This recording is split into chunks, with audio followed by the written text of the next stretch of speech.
civilmedia.mk. Слободно, независно, отворено.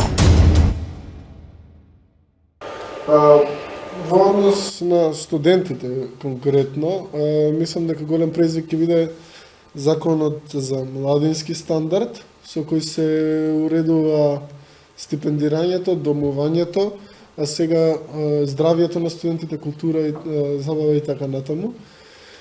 Според законската дефиниција, ако во моменталното законско решение закон за студентски стандард има само стипендии и домови, така што нашата цел е во однос на законот за младински стандард да работиме, не знам дали ќе биде донесен 2021 година, меѓутоа дефинитивно мора да биде поставена целата основа, да се реформира начинот на стипендирање на студентите, бидејќи моментално ние немаме систем на стипендии, туку имаме нешто што наликува на систем, кој без цел се стипендира, не се знае што сакаме постигнеме, така што реформирање систем на стипендии.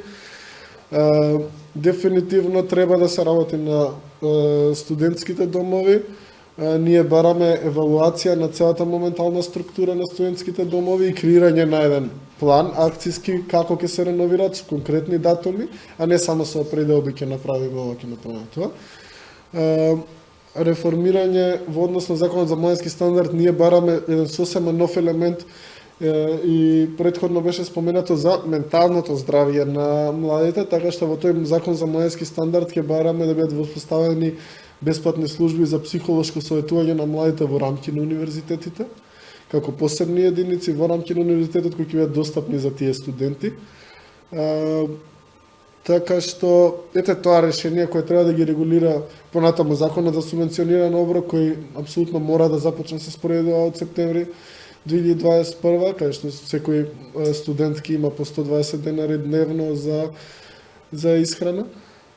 Така што има повеќе во однос на младинскиот стандард, мислам дека полесно ќе действуваме, зашто притисокот кој треба да вршиме конкретно кон институциите, кон власта, и мислам дека можеме да издействуваме полесно решение. Од друга страна, во однос на квалитетот на образованието,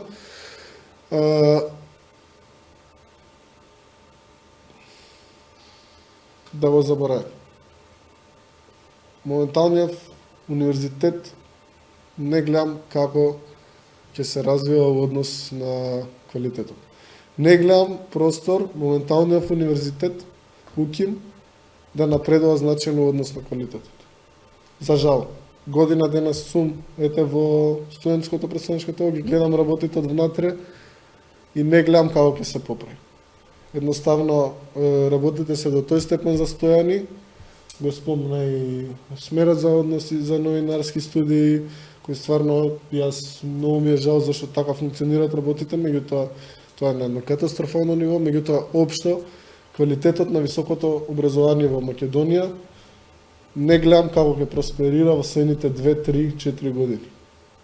Така што затоа и прво го спомнав студентскиот стандард, таму гледам потенцијал дека може да се направи, меѓутоа во однос на квалитетот, наистина академијата е на едно исклучително лошо ниво.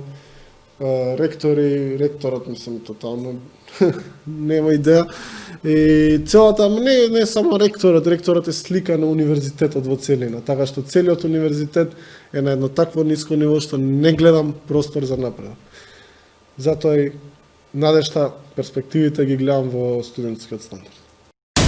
civilmedia.mk. Слободно, независно, отворено.